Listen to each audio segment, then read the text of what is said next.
वो कितना बड़ा दावा करते हैं कि हमारे देश का चरित्र इतना ऊंचा है, इतना आदर्श है, एतद देश प्रसूतस्य, जो इस धरती पर पैदा हो गया ना वो सदाचारी है। आज के लिए है क्या ये?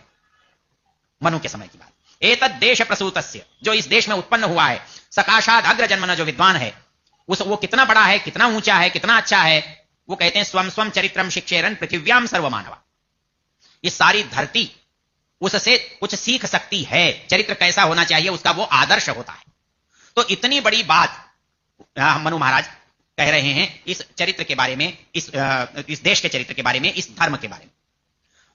अंत में उन्होंने इस अध्याय के अंत में एक चर्चा की है इस देश की सीमाओं के बारे में। बड़ी विचित्र बात क्या है कि देश की सीमा तो ताकत से संबंध रखती है।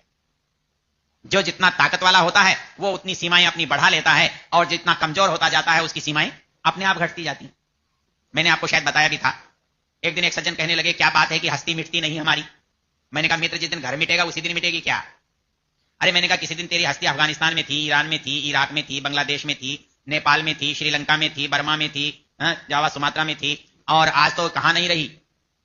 हमारे देश में ही नहीं रही। न कश्मीर में रही, न तमिलनाडु में रही, न केरल में रही, न इधर बंगाल में रही, न आसाम में रही, न नागालैंड में रही। वहीं हमारी हस्ती नहीं रही। और आज तो इस छत्तीसगढ़ में, मध्य प्रदेश में, पंजाब में ये समस्याएं पैदा हो गई, चाहे नक्सल की हो, चाहे ईसाइयत की हो, चाहे इस्लाम की हो, जो अराष्ट्रीय तत्व है। तो आप कहते हो कि हमारी सीमाएं, हमारे इस देश का नाम आज संविधान में क्या है जानते हो? पहला वाक्य याद करो, India that is called Bharat. मतलब मुख्य क्या नाम हुआ? मतलब इंडिया जिसको कि भारत कहते हैं। भारत मुख्य नाम नहीं है। भारत मुख्य नाम नहीं है। आपके देश का नाम तो इंडिया है। आप तो इंडियंस हैं, भारतीय नहीं है। मतलब सबसे विचित्र बात क्या है, दुनिया में आज भी सब देश अपने अपने उस देशवासी होने पर गर्व करते हैं, लेकिन भारत में नहीं। यहां का निवासी अपने देश पर गर्व नहीं करता। वो अपनी जाति पर तो गर्व करता है, मैं बंगाली हूं, मैं मद्रासी हूं, मैं यहां हूं, मैं मराठी हूं, ये तो करता है। मैं ब्राह्मण हूं, मैं बनिया हूं, मैं ये हूं, मैं वो हूं, इस पर करता है। मैं ईसाई हूं, मैं मुसलमान हूं, इस पर करता है। लेकिन दुनिया में ढूंढने से भी कोई ये कहने वाला नहीं मिलता कि मैं भारतीय हूं। तो आपका देश कैसे एक रह सकता है? मतलब कोई एक बांधने वाली चीज तो आपके पास हो नहीं है। इसलिए हमारे पूरे देश में हमको, सारे देशवासियों को बांधने जैसी कोई बात ही नहीं है। भारतीय पना वो हमारे अंदर नहीं है।